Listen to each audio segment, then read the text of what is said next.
রামিসানা রাইসানা আছে না কিছুদিন আগে, কোরবানির আগে। হ্যাঁ, তো যাই হোক, এই দেশে নিজস্ব স্বীকারোক্তি দিয়েছে, অথচ আজ পর্যন্ত তার বিচার হচ্ছে না।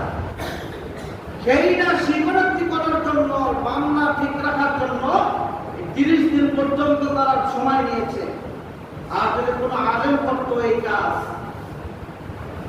কোন হুজুরের মাধ্যমে, লেবাসদারি হুজুরে হোক না কেন, যদি হইতো তাহলে ওর বিচার পরের দিনই শুরু হয়ে যেত। কথা বলেন ঠিক কিনা?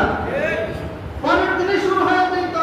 পাবলিক করেছে তো, সাধারণ মানুষ করেছে, নিজের স্বীকারোক্তি দিচ্ছে, যার কারণে এখন সেই আসামির পক্ষের উকিল এখন বলতেছে যে আমার মক্কেল ছিল, মাতাল অবস্থায় ছিল, নেশাগ্রস্ত অবস্থায় ছিল, যদি কিছু করে থাকে, ভুল করেছে, সে নিজেও বলে আমি এখন কাজ করায় দাঁড়িয়ে বলে যে আমার তখন মাথা সেন্স ঠিক ছিল না, মাতাল অবস্থায় ছিলাম।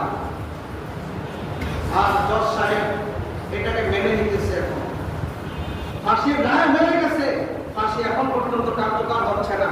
বিগত অনেক রকমের দর্শকের ফাঁসি রায় হয়েছে, কিন্তু ফাঁসি হয় নাই। এটাও হবে কিনা আল্লাহ তাআলাই ভালো জানেন।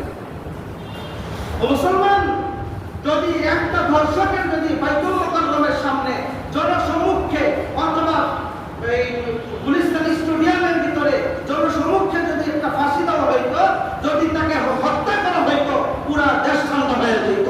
কথা বলো ঠিক কিনা?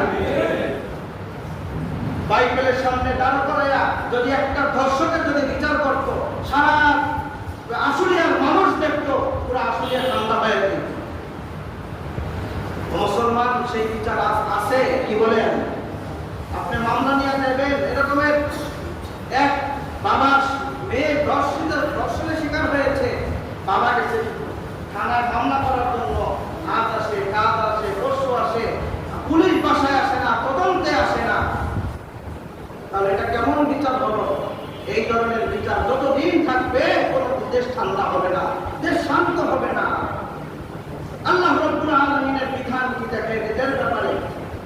সূরাতুন নূরের মধ্যে আল্লাহ তাআলা বলেন, আস-সানিয়াতু ওয়াস-সানি ফাজলিদু কুল্লা ওয়াহিদিন মিনহুমা মিআতা জালদা।